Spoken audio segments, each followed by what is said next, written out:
Let me tell you Shirley's story, just as she's shared it with warmth and grace over the years. It started on a day that would rewrite every plan she'd ever made. Shirley was sitting in the doctor's office, holding her husband Mark's hand, when the words landed like stones in still water. "You are eaten up with cancer."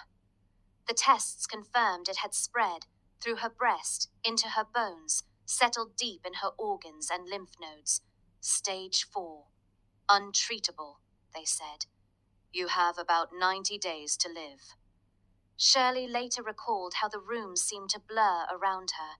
She'd always been a woman who took care of her family, tended her garden, and filled her home with laughter. But in that moment, pain that had been creeping in for months sharpened into something overwhelming. Walking became a struggle. Even lifting a glass of water felt heavy. Fear whispered in every quiet moment. What will happen to Mark? To our kids? To all the life we haven't lived yet?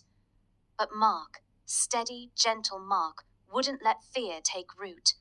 One evening, as they sat holding hands in their living room, he pulled her close and said, "Honey, whose report are we going to believe?"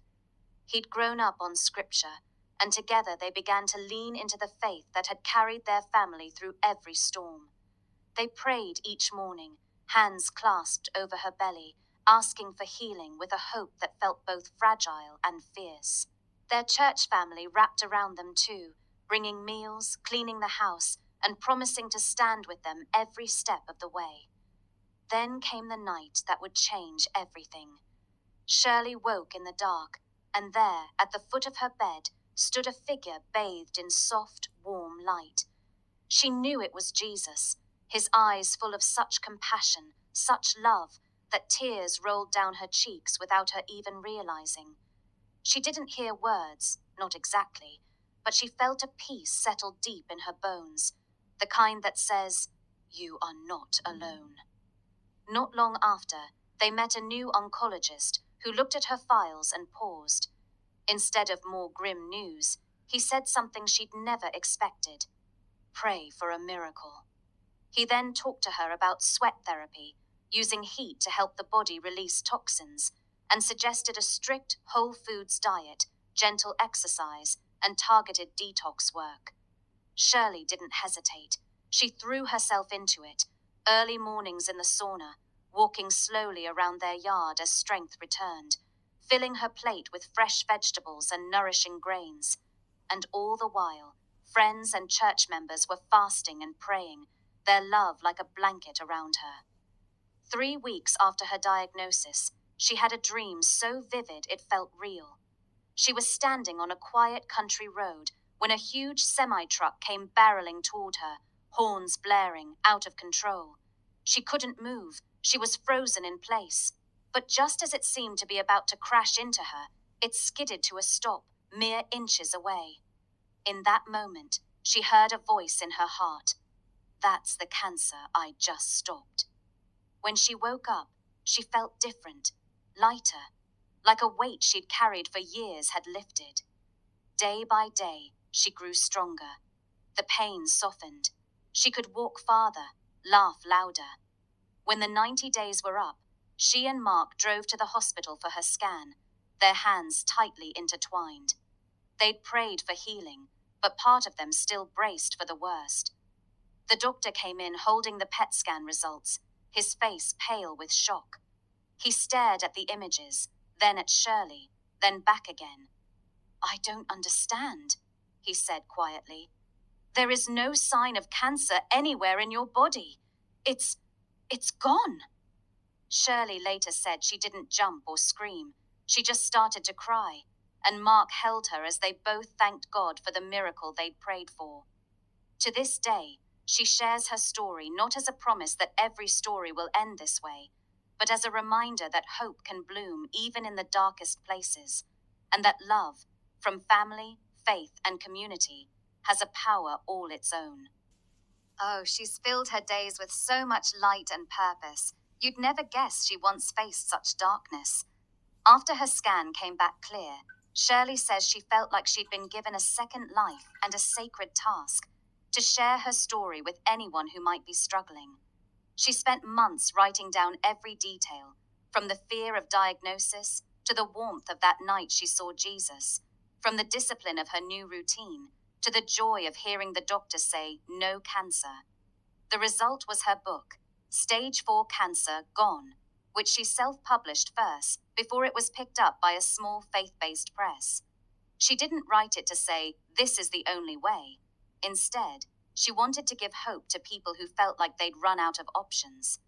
Soon, invitations started pouring in. She began speaking at churches, cancer support groups, and even some wellness conferences, always sitting close to the audience, holding hands with people who were walking the same road she once did. She'd share about the power of community, how her husband Mark never left her side, and how she learned to take care of her body and her spirit. She doesn't push her faith on anyone. She just says, "Find what gives you strength and hold tight to it." Day to day, she's back to tending her garden. She grows tomatoes, herbs, and sunflowers that tower over her head. She spends weekends with her grandkids, teaching them to bake bread and hunt for four-leaf clovers in her yard.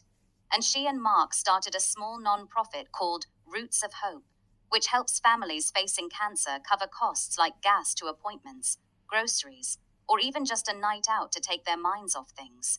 She says, "When people held me up, I promised I'd do the same for others, and that's not a promise you break." Even now, years later, she still has her morning routine, a quiet prayer, a walk in her garden, and a cup of tea on her porch. She tells people, healing isn't just about the body, it's about letting love fill all the places fear used to live. As Shirley's ministry and community work continued to flourish, she faced an unexpected battle in year of a diagnosis when she was diagnosed with stage 4 cancer. True to her lifelong commitment to faith, she approached her illness with courage and grace, viewing it as part of her journey to exemplify the hope she had always preached. Even as treatment challenged her body, she continued to pray for others, write encouragement notes to fellow believers, and share stories of healing and perseverance with her church family and ministry partners across the globe. In the months leading up to her passing on January 28, 2025, Shirley spent time reflecting on her life's work and ensuring the legacy of Grace Christian Fellowship and the healing revolution would endure. She worked closely with Mark and church leaders to strengthen the ministry's foundation, and her family and community gathered often to celebrate her life, share memories of her kindness and dedication, and honor the impact she had on countless lives, from the children she taught in Mexico to the neighbors she served as an EMT and Justice of the Peace. Her funeral, held in Alpine, Texas, drew attendees from across the U.S. and several nations she had ministered to. Speakers shared how she lived out her favorite scripture from 2 Timothy 4-7 in every aspect of her life, fighting not just for her own health, but for justice, community well-being, and spiritual growth for all she encountered. Today, Grace Christian Fellowship continues her work, and a scholarship fund in her name supports young people pursuing careers in both ministry and public service, ensuring her passion for serving others lives on.